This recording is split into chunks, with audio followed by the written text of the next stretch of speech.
ഇമാം റാസി റളിയല്ലാഹുവിനോട് ശിഷ്യന്മാർ ചോദിച്ചു, ഉസ്താദേ ഇത്ര സൗന്ദര്യം എങ്ങനെ കിട്ടിയത്?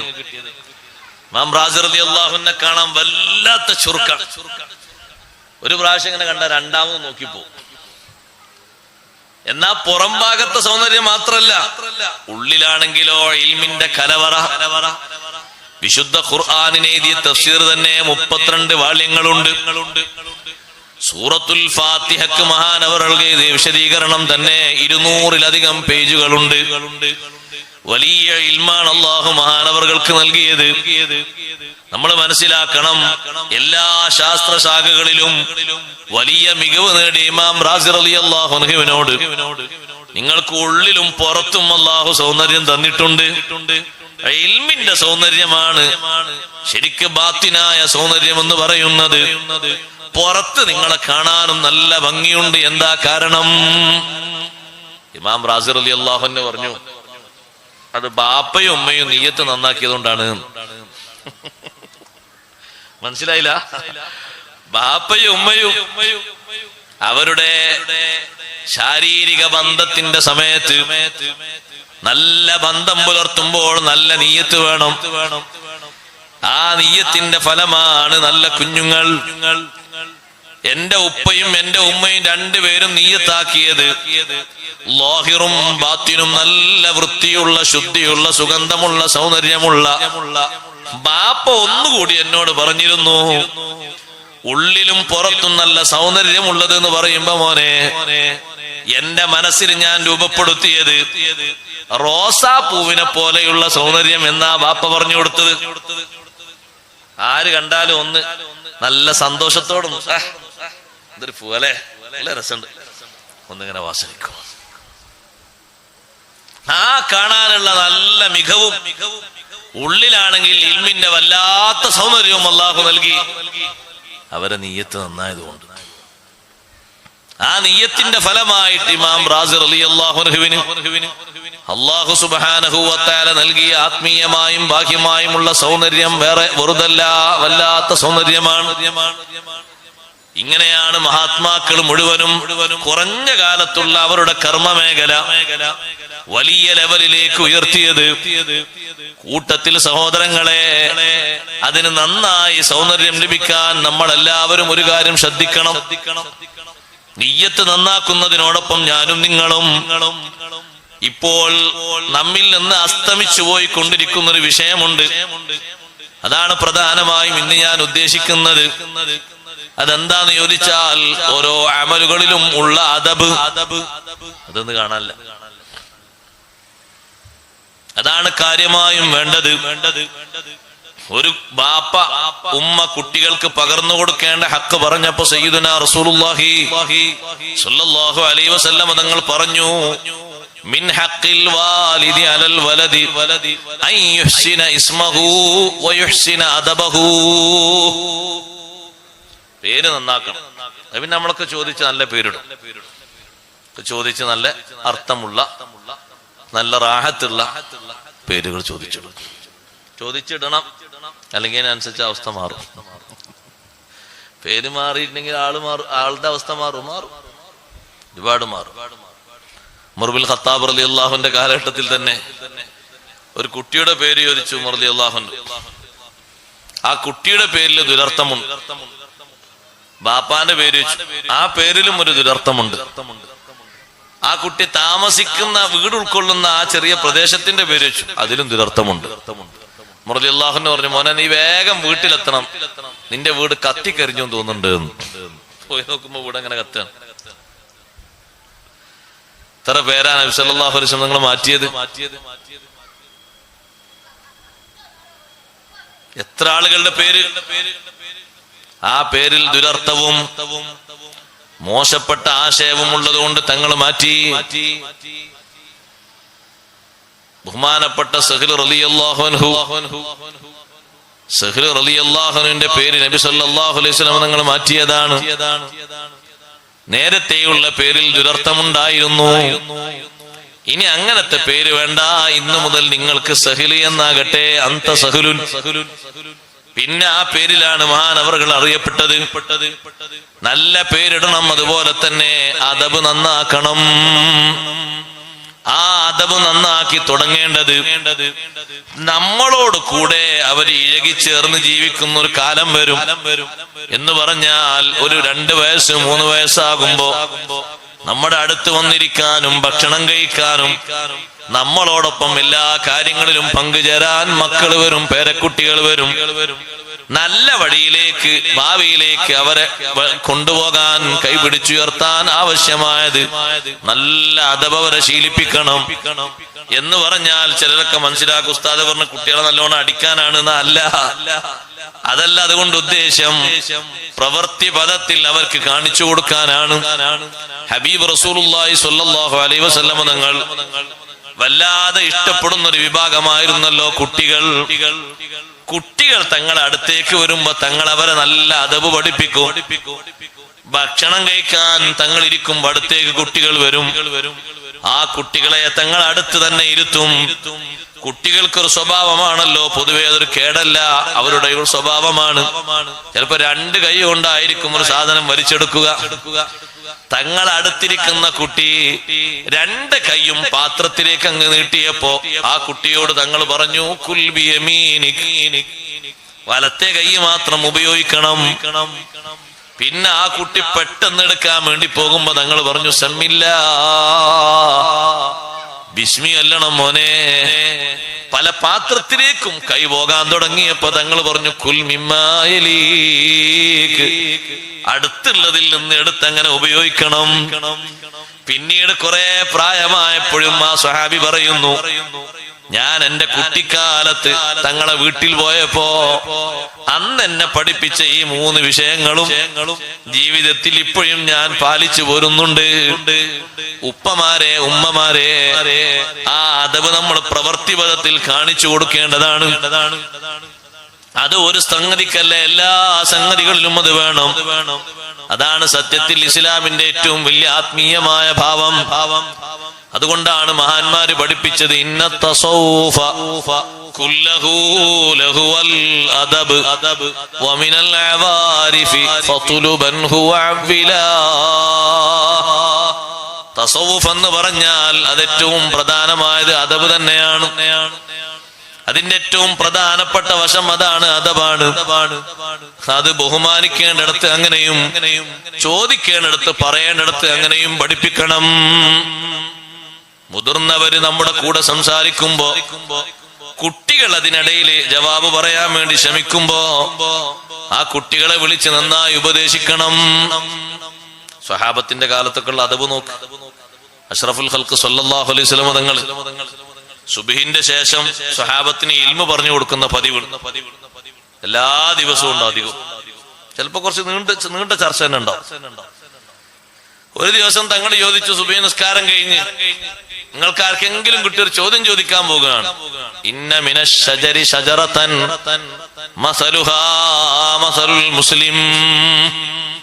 തങ്ങൾ സ്വഹാബത്തിനോട് ചോദിച്ചു, മരങ്ങളെ കൂട്ടത്തിൽ ഒരു മരമുണ്ട്, ആ മരത്തിന്റെ ഉദാഹരണം ഒരു മുസ്ലിമിന്റെ ഉദാഹരണമാണ്.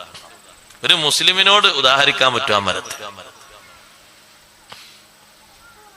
അതെന്താ? ആ മരത്തിന്റെ സർവ്വതും എല്ലാം ഉപകാരമാണ്.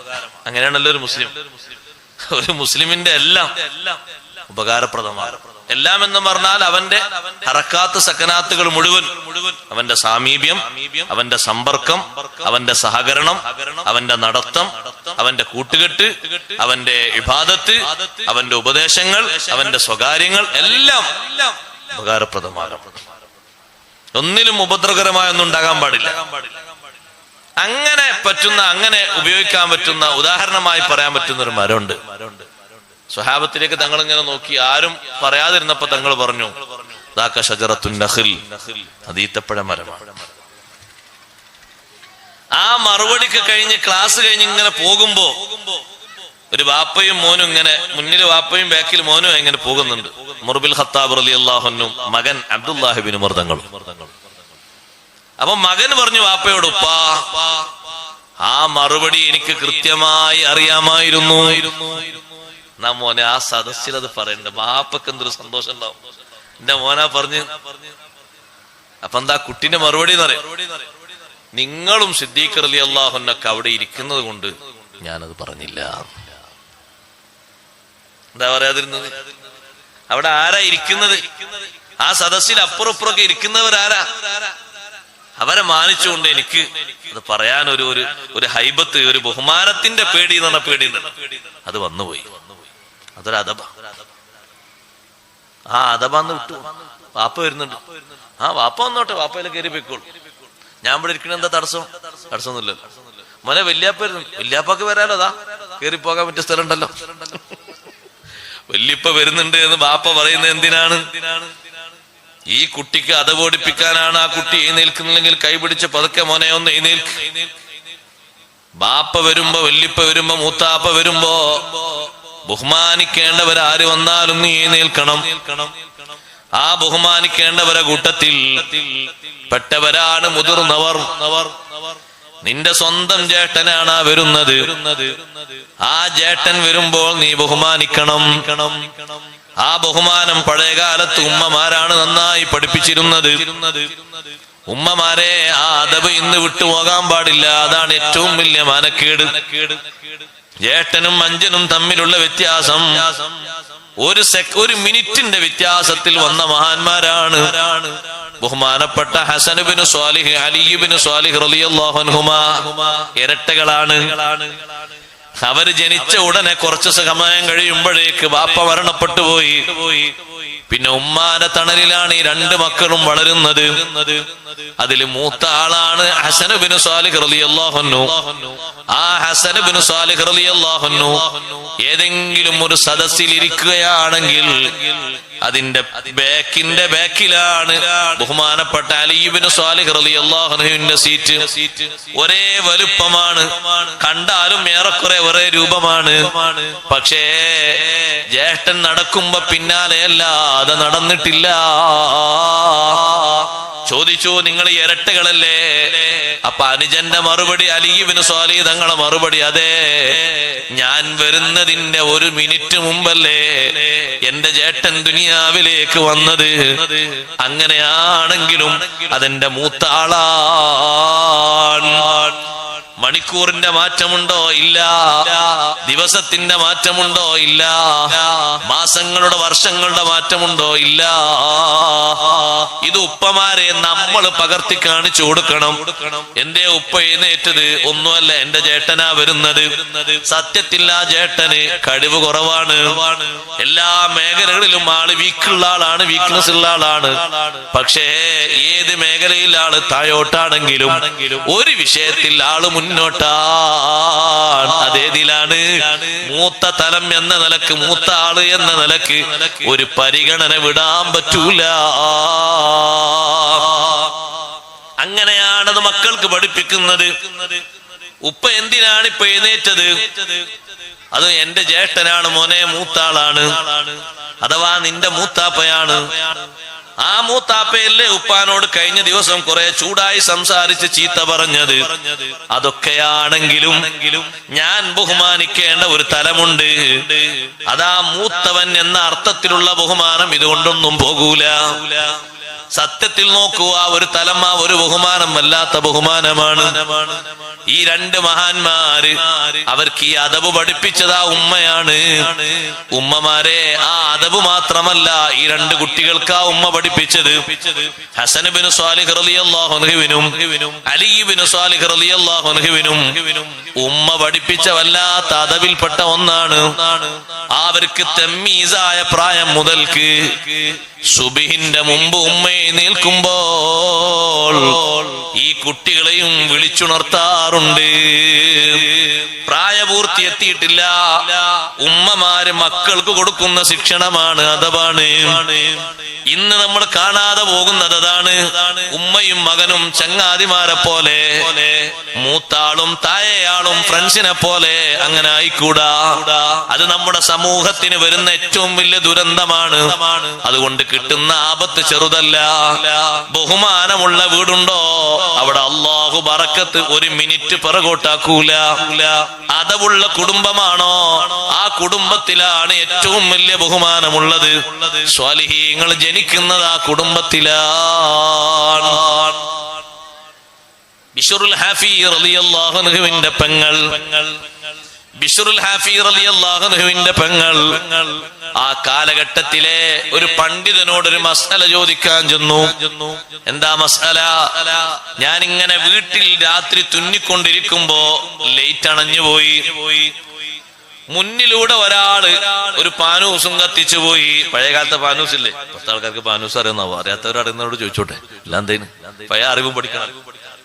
ഒരു ലൈറ്റ്, നമ്മളൊക്കെ ഉപയോഗിക്കുന്ന സ്ട്രോങ് ലൈറ്റോ മറ്റേ ലൈറ്റോ, അതൊന്ന് കത്തിച്ചു പോയി. പഴയകാലത്തെ വിളക്ക് അത് കത്തിച്ചു പോയപ്പോ ആ വെളിച്ചത്തിൽ എനിക്ക് തുന്നാൻ പറ്റുമോ ഇല്ലേന്നാണ് ചോദ്യം. എന്താ ചോദ്യത്തിന്റെ പിന്നിലുള്ള താല്പര്യം മനസ്സിലായോ? ആ വിളക്ക് കത്തിച്ചത് ഹലാലായ എണ്ണ കൊണ്ടാണോ അല്ലേന്ന് എനിക്കറിയില്ലല്ലോ. ഈ സഹോദരി ചോദിക്കുന്ന ചോദ്യത്തിന്റെ മർമ്മം അതാണ്. അപ്പോഴാണ് ആ പണ്ഡിതൻ പറഞ്ഞത്, മിൻ ബൈതികും യഖ്റുജുൽ വരിഉസ് സാലിഹു, നിങ്ങളെ കുടുംബത്തിൽ നല്ല മനുഷ്യന്മാരുണ്ടാകും.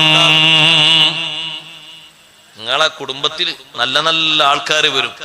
ചോദ്യം ഈ രൂപത്തിലാണെങ്കിൽ പിന്നെ ആ കുടുംബത്തിന്റെ ഉള്ളിലുള്ള അദബ് എത്രമാത്രം സൗന്ദര്യമായിരിക്കും. ആ സഹോദരിയുടെ സഹോദരനാണ് ബിശ്റുൽ ഹാഫി റളിയല്ലാഹു അൻഹു. അല്ലാഹു തആല ബഹുമാനം കൊടുത്ത് അല്ലാഹു തആലാന്റെ ഒരു ഇസ്മിനെ ആദരവോടെ ബഹുമാനത്തോടെ വെച്ചപ്പോൾ നമുക്കുണ്ടോ ബഹുമാനം? ബിസ്മില്ലാഹി എന്ന് എഴുതിയ ഒരു പേപ്പർ, ആ പേപ്പർ ചവിട്ടുന്ന സ്ഥലത്ത് കണ്ടപ്പോ ഇബ്നു കസീർ റിപ്പോർട്ട് ചെയ്ത ചരിത്രത്തിൽ കാണാം, അതിങ്ങനെ എടുത്തിട്ട് ബിശ്റുൽ ഹാഫി പറഞ്ഞു. ബിശ്റിന്റെ കൂടെ ഒരു ഹാഫി കണ്ടില്ലേ? കുട്ടികൾക്ക് പേരിടുമ്പോ ബിശ്ർ ഇട്ടാ മതി, ഹാഫി വേണ്ട.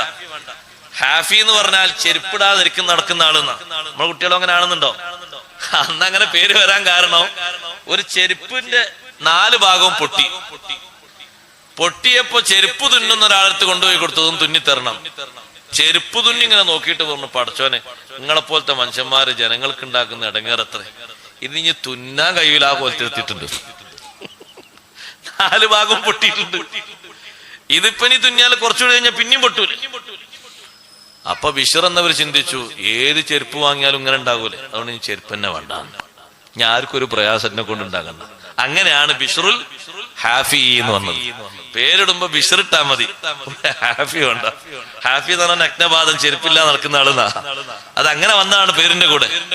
ഈ മഹാനുഭാവൻ ഒരു കടലാസ് കണ്ടപ്പോ അത് എടുത്തിട്ട് ഇലാഹി ഇസ്മുക ഹാഹുനാ മുൽഖയ്യുദാസ്, പടച്ചോനെ നിന്റെ ഇസ്മ ഇവിടെ നിലത്തിട്ട് ചവിട്ടാണല്ലോ ആൾക്കാർ. വല്ലാത്തൊരു അതബോടെ ബഹുമാനത്തോടെ അത് എടുത്തുയർത്തിയിട്ട് ഒരത്തറ് വാങ്ങിയിട്ട് അത്തറ് തേച്ചിട്ട് വീയാൻ സാധ്യതല്ലാത്ത ഒരു സ്ഥലത്ത് അതിങ്ങനെ വെച്ചു. ആ ഒരൊറ്റ അദബ് കാരണം അല്ലാഹു സുബ്ഹാനഹു വ തആല ബിശ്റിനെ ഉയർത്തുകയാണ്. ആ ചെറുപ്പക്കാരനെ മേലോട്ട് ഉയർത്തുകയാണ്. നേരത്തെ ആ പണ്ഡിതൻ പറഞ്ഞില്ലേ, നിങ്ങളെ കുടുംബത്തിൽ നിന്ന് സ്വാലിഹായ സൂക്ഷ്മതയുള്ള ഒരാൾ വരും. ആ മഹാനാണ് ഇപ്പൊ വരുന്നത്. എന്താ അതിന് നിമിത്തം? അദബാണ്, ബഹുമാനമാണ്.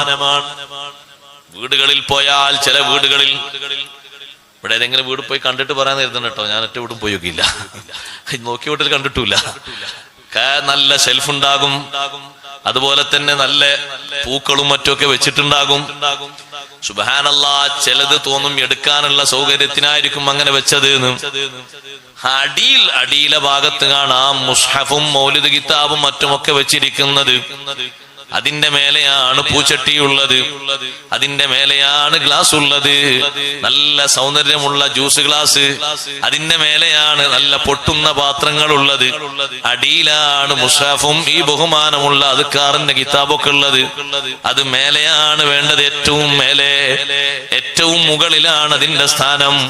അതിന്റെ മുകളിൽ മറ്റൊന്നിന് വകുപ്പില്ല. ഒരു പേന പോലും വെക്കാൻ, ഒരു കണ്ണട വെക്കാൻ, ഒരു കണ്ണടയുടെ കൂട് വെക്കാൻ, ഒരു മരുന്നിന്റെ കൂട് വെക്കാൻ ഒരു വകുപ്പും അല്ലാഹു തന്നിട്ടില്ല. കാരണം അല്ലാഹുവിന്റെ കലാമിനേക്കാൾ ഉയർന്നത് ലോകത്തെന്താ ഉള്ളത്? ഖൈറുൽ കലാമി കലാമുല്ലാഹ്. ബിശ്റുൽ ഹാഫിക്ക് അന്ന് കിട്ടുന്ന ഒരു അശരീരി എന്താണെന്നറിയോ? ഓ ബിശ്റേ, ലഉതയ്യിബന്ന ഇസ്മക ഫിദ്ദുനിയാ വൽആഖിറ കമാ തയ്യബ്ത ഇസ്മീ.